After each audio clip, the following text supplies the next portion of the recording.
siklus penggajian dan flowcard. Nah, di siklus penggajian dan flowcard ini ada pengertian, aktivitas, pengendalian, flowcard, dan terakhir ada kesimpulan.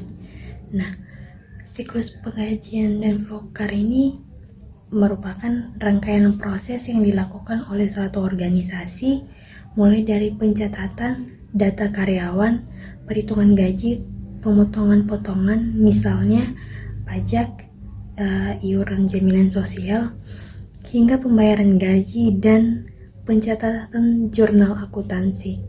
Flowcard juga digunakan untuk menggambarkan alur proses secara visual. Nah, selanjutnya saya akan membahas tentang aktivitasnya.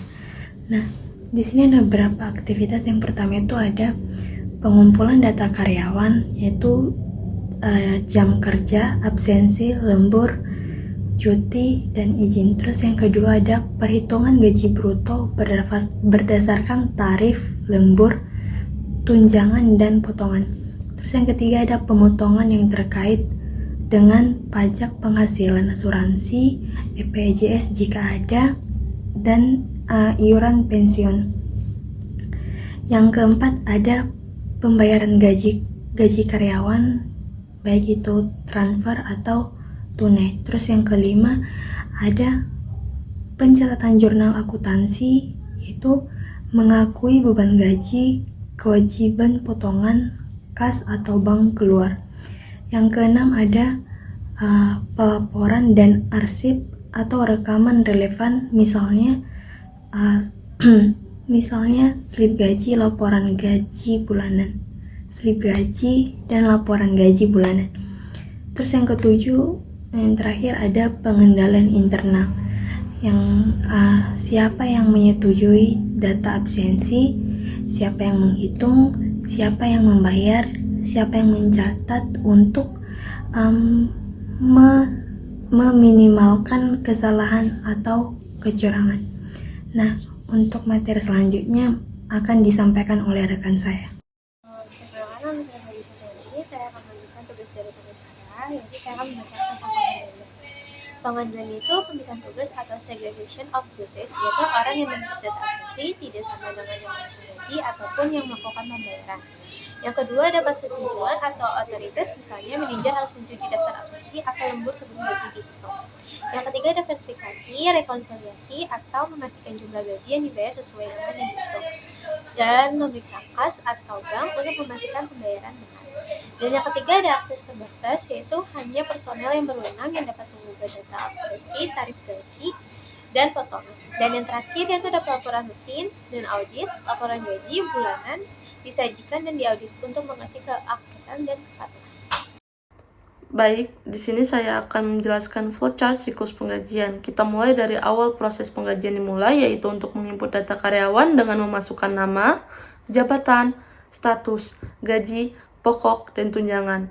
Setelah input data karyawan selesai, kita input pula absensi, yaitu dengan data kehadiran, jam lembur, izin, sakit, cuti dicatat. Setelah input data selesai, kita verifikasi data apakah data absensi dan karyawan sudah benar. Jika masih salah, kita input kembali. Jika sudah benar, kita serahkan kepada HRD. Di HRD, kita hitung gaji kotor. Hitung gaji kotor, bagaimana cara menghitungnya, yaitu dengan cara gaji pokok, ditambah tunjangan, ditambah lembur. Setelah gaji kotor selesai, kita potong pula untuk BPJS, PPh 21, pinjaman, absensi, dan lain-lain. Dan di sini kita pula hitung gaji bersih. Hitung gaji bersih itu diambil dari gaji kotor dikurangi dengan potongan. Setelah hitungan selesai, kita buat daftar gaji untuk disusun menjadi daftar payroll lengkap semua karyawan.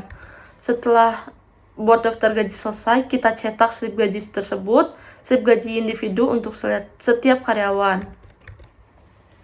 Setelah cetak slip gaji selesai, kita meminta persetujuan kepada manajer keuangan untuk disetujui. Jika sudah disetujui, transfer gaji untuk semua karyawan. Di sini, akunting sudah mulai membuat jurnal penggajian untuk dicatat ke dalam sistem akuntansi. Setelah jurnal selesai, diarsipkan pula dokumen dan laporan untuk disimpan jika ada perlu audit dan laporan pajak. Proses penggajian untuk periode ini selesai. Sekian, terima kasih. Baik, untuk kesimpulannya, yaitu siklus penggajian adalah bagian penting dari sistem informasi akuntansi karena mencakup proses kritikal yang mempengaruhi beban perusahaan, kepuasan karyawan, dan keputusan hukum atau misalnya pajak, jaminan sosial.